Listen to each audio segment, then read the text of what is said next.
আসসালামু আলাইকুম। Technique easy এডুকেশনের পক্ষ থেকে সকলকে আন্তরিক শুভেচ্ছা ও অভিনন্দন জানিয়ে শুরু করছি। আমি মইনুল ইসলাম চলে আসলাম তোমাদের অর্থাৎ নবম দশম শ্রেণী এবং যারা 2026 সালে মানবিক বিভাগ থেকে এসএসসি পরীক্ষায় অংশগ্রহণ করবে তাদের জন্য। আমি মূলত তোমাদের এখন ষষ্ঠ অধ্যায় নিয়ে আলোচনা করব। তো ষষ্ঠ অধ্যায়ের নাম হচ্ছে মধ্যযুগে বাংলার রাজনৈতিক। দেখো, ষষ্ঠ অধ্যায় হচ্ছে মধ্যযুগে বাংলার রাজনৈতিক ইতিহাস। এটা শুরু হয়েছে 1204 থেকে এবং শেষ হয়েছে 1757 সালে। ঠিক আছে, 1204 থেকে 1757 সালে শেষ হয়েছে। এখন কথা হচ্ছে যে তোমরা তো জানো আমাদের এমসিকিউগুলো মূলত আমরা কি টাইপ অনুসারে বিভক্ত করছি। আমরা টাইপ অনুসারে বিভক্ত করছি। আমরা বিভিন্ন দেখো, এই টাইপ ওয়ানে ইখতিয়ার উদ্দিন মোহাম্মদ বিন বখতিয়ার খলজি যে নদিয়া জেলা শাসন করার ফলে যে বাংলায় শাসন প্রতিষ্ঠা চালু করে, সেখান থেকে আমরা শুরু করব। দেখো এখন এক নাম্বারে দেখো, এক নাম্বার টাইপের এক নাম্বার কোশ্চেনটা দেখো, এক নাম্বার কোশ্চেনটা ফলো করো। এটা দেখো, দিনাজপুর বোর্ডে আসছিল 25-এ। আসসালামু আলাইকুম। টেকনিক ইজি এডুকেশনের পক্ষ থেকে সকলকে আন্তরিক শুভেচ্ছা ও অভিনন্দন জানিয়ে শুরু করছি। আমি মইনুল ইসলাম চলে আসলাম তোমাদের অর্থাৎ নবম দশম শ্রেণীর এবং যারা 2026 সালে এসএসসি পরীক্ষায় অংশগ্রহণ করবা তাদের জন্য। তো এখন আমি শুরু করব হচ্ছে তোমাদের ষষ্ঠ অধ্যায় নিয়ে। ঠিক আছে, ষষ্ঠ অধ্যায়ের নাম কি দেখো, তোমাদের ষষ্ঠ অধ্যায়ের নাম হচ্ছে মধ্যযুগে বাংলার রাজনৈতিক ইতিহাস। কি? মধ্যযুগের বাংলার রাজনৈতিক ইতিহাস। দেখো, টাইপ একে হচ্ছে ইখতিয়ার উদ্দিন মোহাম্মদ বিন বখতিয়ার খলজি। টাইপ এক হচ্ছে ইখতিয়ার উদ্দিন মোহাম্মদ বিন বখতিয়ার খলজি। এখন ইখতিয়ার উদ্দিন মোহাম্মদ বিন বখতিয়ার খলজির যে সকল আছে দেখো, আমরা এক নাম্বার দিয়ে শুরু করবো। ঠিক আছে, এক নাম্বারটা খেয়াল করো। এক নাম্বার হচ্ছে দেখো, এক নাম্বার বলছে বাংলায় মুসলিম শাসনের প্রতিষ্ঠাতা কে ছিলেন। আমরা সবাই জানি বাংলায় মুসলিম শাসনের প্রতিষ্ঠা ছিলেন হচ্ছে ইখতিয়ার উদ্দিন মোহাম্মদ বিন বখতিয়ার খলজি। কে? ইখতিয়ার উদ্দিন মোহাম্মদ বিন বখতিয়ার খলজি। ঠিক আছে, এটা কি ইখতিয়ার উদ্দিন মোহাম্মদ বিন বখতিয়ার খলজি নদিয়া জেলা জয় করার ফলে কি বাংলায় মুসলিম শাসন প্রতিষ্ঠা করে। এটা হচ্ছে 1204 থেকে শুরু হয়।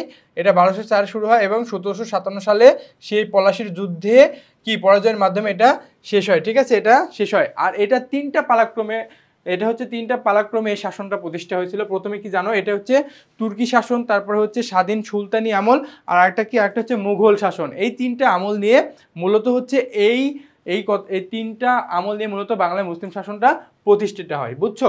ওকে, এখন হচ্ছে আমরা 2 নম্বরটা পড়বো। দেখো, 2 নম্বরটা হচ্ছে বাংলায় মুসলমান শাসন প্রতিষ্ঠা করেন কে? বাংলায় মুসলমান শাসন প্রতিষ্ঠা করে ইখতিয়ার উদ্দিন মোহাম্মদ বিন বখতিয়ার খলজি। বাংলায় মুসলিম শাসন প্রতিষ্ঠা করে ইখতিয়ার উদ্দিন মোহাম্মদ বিন বখতিয়ার খলজি। ঠিক আছে, এরপর 3 নম্বরটা দেখো। 3 নম্বরটা হচ্ছে বাংলার প্রথম মুসলিম বিজেতাকে। 3 নম্বর হচ্ছে বাংলার প্রথম মুসলিম বিজেতাকে। বাংলার প্রথম মুসলিম বিজেতা হচ্ছে ইখতিয়ার উদ্দিন মোহাম্মদ বিন বখতিয়ার খলজি। ঠিক আছে, ইখতিয়ার উদ্দিন মোহাম্মদ বিন বখতিয়ার খলজি। ঠিক আছে, এরপর 4 নম্বরটা দেখো। 4 নম্বর বলছে প্রাচীন বাংলায় প্রবেশের জন্য সুরক্ষিত গিরিপথ দুটির মধ্যে একটির নাম কি ছিল? বলছে 4 নম্বরটা মোস্ট ইম্পর্টেন্ট। দেখো, একদম বই থেকে হুবহু লাইন উঠাই দিচ্ছে এটা। ঠিক আছে, 4 নম্বরটা কি? 4 নম্বর হচ্ছে তেলিয়াগড়। এর 4 হচ্ছে তেলিয়াগড়। প্রাচীন বাংলায় প্রবেশের জন্য সুরক্ষিত গিরিপথ দুটির মধ্যে একটির নাম হচ্ছে কি? তেলিয়াগড়। ঠিক আছে, নাম হচ্ছে তেলিয়াগড়। এটা ভালো করে মনে রাখবা। আবার বলতেছি, দেখো বলছে প্রাচীন বাংলায় প্রবেশের জন্য সুরক্ষিত গিরিপথ দুটির মধ্যে একটির নাম কি ছিল? একটির নাম ছিল হচ্ছে তেলিয়াগড়। ঠিক আছে, এরপরে 5 নাম্বারটা খেয়াল করো।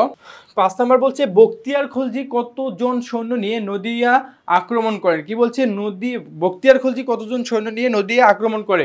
17 থেকে 18 জন। 17 থেকে 18 জন সৈন্য নিয়ে সে কি করে? নদিয়া আক্রমণ করে, অর্থাৎ নদিয়া জেলা আক্রমণ করে। ঠিক আছে, এরপরে দেখো 6 নাম্বারটা ফলো করো। বলছে বখতিয়ার খলজি কাকে পরাজিত করে বাংলা জয় করে? দেখো, বখতিয়ার খলজি কাকে পরাজিত করে বাংলা জয় করে? আমরা সবাই জানি ইখতিয়ার উদ্দিন মোহাম্মদ বিন বখতিয়ার খলজি লক্ষণ সেনকে পরাজিত করে কি করে বাংলা জয় করে। কি? লক্ষণ সেনকে পরাজিত করে বাংলা জয় করে। ঠিক আছে, এরপরে আমরা 7 নাম্বারটা দেখবো। 7 নম্বর বলছে বখতিয়ার খলজি কত সালে নদিয়া জয় করেন? এটা আমরা সবাই জানি, বখতিয়ার খলজি বাংলা জয় করেন হচ্ছে 1204 খ্রিস্টাব্দে। ঠিক আছে, বাংলা দখল করে কত খ্রিস্টাব্দে? 1204 খ্রিস্টাব্দে। এটা একটা হিট কোশ্চেন। ঠিক আছে, এটা একটা মোস্ট ইম্পর্টেন্ট কোশ্চেন। এটা একটু ভালো করে পড়বা তোমরা। এরপরে 8 নাম্বারটা দেখো। 8 নাম্বার বলছে জিয়াউদ্দিন।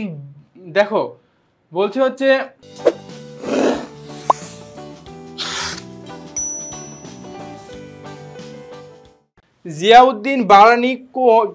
জিয়াউদ্দিন বারানি কেন বাংলাদেশের নাম বুলগাকপুর গিয়েছিল? কেন বলছে জিয়াউদ্দিন বারানি কেন বাংলাদেশের নাম বুলগাকপুর দিয়েছিলেন? দেখো 8 নাম্বারটা দেখো, 8 নাম্বার হচ্ছে কেন দিয়েছিলেন। এখন আমরা অপশনসগুলো পড়ি। দেখো জনগণের রাজনৈতিক অধিকার উপকৃত থাকার ফলে, না এটা কখনো হচ্ছে না। দেখো বিভিন্ন অঞ্চলে দক্ষ প্রশাসক না থাকায়, বলছে কি বিভিন্ন অঞ্চলে দক্ষ প্রশাসক না থাকায়, না এটাও না। তারপরে হচ্ছে শাসকদের মধ্যে অন্তর্দ্বন্দ্ব থাকায়, না শাসকদের মধ্যে অন্তর্দ্বন্দ্ব থাকার মধ্যেও না। এটা মূলত অঞ্চলটি বিদ্রোহ ও বিশৃঙ্খলাপূর্ণ থাকায়। মানে জিয়াউদ্দিন বারানি বাংলার নাম বুলগাক দিয়েছিলেন কারণ অঞ্চলটির মধ্যে বিদ্রোহ বিশৃঙ্খলাপূর্ণ লেগে থাকতো। ঠিক আছে, অঞ্চলটির মধ্যে কি থাকতো, বিদ্রোহ ও বিশৃঙ্খলা লেগেই থাকতো। তাহলে আমাদের রাইট অ্যান্সার হচ্ছে 4, আমাদের রাইট অ্যান্সার হচ্ছে 4। ঠিক আছে, এরপরে 9 নাম্বারটা খেয়াল করো। 9 নাম্বারটা হচ্ছে বুলগাকপুর এর অর্থ কি? দেখো 9 নাম্বারটা হচ্ছে বুলগাকপুর অর্থ কি। আমরা জানি বুলগাকপুর কথাটির অর্থ হচ্ছে বিদ্রোহের নগরী, অর্থাৎ যে নগরীতে বিদ্রোহ সংগঠিত হয়েছিল একে কি বলা হয়, বুলগাকপুর। ঠিক আছে, বুলগাকপুর কি, বুলগাকপুর শব্দের অর্থ হচ্ছে বিদ্রোহের নগরী। ঠিক আছে, আমাদের রাইট আনসার হচ্ছে খ। ঠিক আছে, এটা চট্টগ্রাম বোর্ডে আসছিল 24-এ। এরপরে দেখো 10 নম্বর বলছে ইখতিয়ার উদ্দিন মোহাম্মদ বিন বখতিয়ার খলজি বাংলা আক্রমণ করেছিলেন। দেখো এখানে 10 নম্বরটা খেয়াল করো, বলছে যে ইখতিয়ার উদ্দিন মোহাম্মদ বিন বখতিয়ার খলজি বাংলা আক্রমণ করেছিল।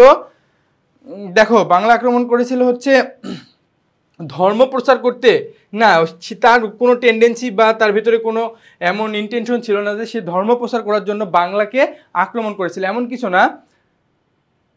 নতুন রাজ্য জয় করতে, তার মাথায় ছিল একটা নতুন রাজ্য জয় করতে হবে। তার মাথায় কি ছিল সবসময়, তার মাথায় ছিল হচ্ছে কি নতুন রাজ্য একটা জয় করতে হবে। এরপর হচ্ছে মুসলিম শাসন প্রতিষ্ঠা, অবশ্যই তার প্রধান যে ইন্টেনশন ছিল সেটা হচ্ছে মুসলিম শাসন প্রতিষ্ঠা করা। ঠিক আছে, তাহলে আমাদের রাইট আনসার হচ্ছে 1 ও 3। দেখি 1 ও 3 কোথায় আছে, 1 ও 3 আছে হচ্ছে গয়ে। ঠিক আছে, 1 ও 3 আছে হচ্ছে গয়ে। তাহলে কি বখতিয়ার খলজি বাংলা আক্রমণ করেছিল নতুন রাজ্য জয় করতে আর মুসলিম শাসন প্রতিষ্ঠা করতে। ওকে, এরপরে দেখো 11 নাম্বারটা। এবার দেখো 11 হচ্ছে 11 একটা উদ্দীপক আছে। ঠিক আছে, দেখো আমরা উদ্দীপকটা পড়বো। 11তে একটা উদ্দীপক আছে, দেখো উদ্দীপকটা পড়ে ভালো করে দেখো। বলছে নিচের উদ্দীপকটি পড়ে 11 ও 12 নং প্রশ্নের উত্তর দাও। বলছে উচ্চ শিক্ষিত মিরাজ একটি কোম্পানিতে স্বল্প বেতনের চাকরি পায়। কি বলছে, উচ্চ শিক্ষিত মিরাজ একটি কোম্পানিতে স্বল্প বেতনের চাকরি পায়, কিন্তু সে ছিল উচ্চভিলাষী, তাই কিছুদিন পর চাকরি ছেড়ে দিয়ে ভাগ্যান্বেষণে বেরিয়ে পড়ে। মানে কি, তাই কিছুদিন পর চাকরি ছেড়ে দিয়ে সে ভাগ্য অন্বেষণে বেরিয়ে পড়ে। এখন প্রশ্ন হতেছে যে উদ্দীপকের মিরাজের সাথে কোন বিখ্যাত শাসকের সাদৃশ্য রয়েছে? আমরা জানি কে, ইখতিয়ার উদ্দিন মোহাম্মদ বিন বখতিয়ার খলজির সঙ্গে তার মিল আছে। কেন বলতো, কারণ ইখতিয়ার উদ্দিন বখতিয়ার খলজিও কি করছিল, বাংলাকে শাসন করার জন্য কি করছিল, ভাগ্যান্বেষণের মতো বেরিয়ে পড়েছিল। ঠিক আছে, এরপরে 12 নম্বরটা দেখো।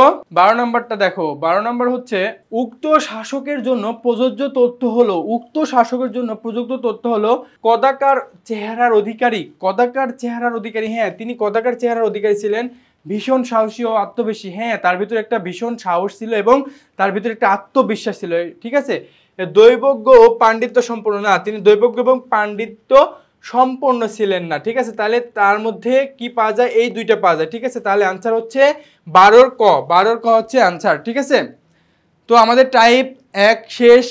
ঠিক আছে, আমরা এটা হচ্ছে কয় অধ্যায়, এটা আমরা পড়ছি হচ্ছে 6 অধ্যায়, তাই না? আমরা 6 অধ্যায়ের টাইপ 1 শেষ করেছি। ঠিক আছে, আমরা 6 অধ্যায়ের টাইপ 1 শেষ করছি। তো আমরা টাইপ 2 নিয়ে, আমরা টাইপ 2 নিয়ে আমরা তো পরবর্তী ভিডিওতে তোমাদের সঙ্গে দেখা হচ্ছে। সে পর্যন্ত ভালো থাকো, সুস্থ থাকো, আল্লাহ হাফেজ।